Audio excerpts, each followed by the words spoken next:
साथियों नमस्कार। कृष्ण कहते हैं यदि सबको प्रकृति के अनुसार कर्म करने ही पड़ते हैं तो मनुष्य की कुछ भी स्वतंत्रता नहीं है। तो फिर विधि निषेधात्मक शास्त्र का क्या उपयोग है। स्वभाव के अनुसार मनुष्य को शुभ कर्म करने ही पड़ेंगे और उन्हीं के अनुसार उसकी प्रकृति बनती जाएगी।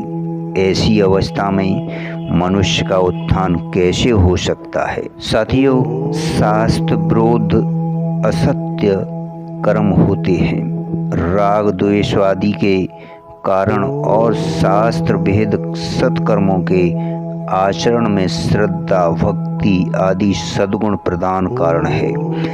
राग द्वेष काम क्रोध आदि दुर्गुणों का त्याग करने में और श्रद्धा भक्ति आदि सद्गुणों को जागृत करके उन्हीं बढ़ाने में मनुष्य स्वतंत्र है। अतएव दुर्गुणों का त्याग करके भगवान में और शास्त्रों में श्रद्धा भक्ति रखते हुए भगवान की प्रसन्नता के लिए कर्मों का आचरण करना चाहिए। इस आदर्श को सामने रखकर कर्म करने वाले मनुष्य के द्वारा निषिद्ध कर्म तो होते ही नहीं, शुभ कर्म होते हैं, वे भी मुक्तिप्रद ही होते हैं, बंधन कारक नहीं।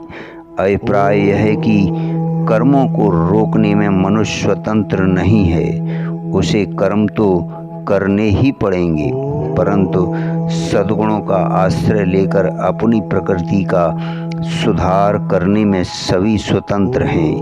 ज्यों-ज्यों प्रकृति में सुधार होगा त्यों ही त्यों क्रियाएं अपने आप ही शुद्ध होती चली जाएंगी।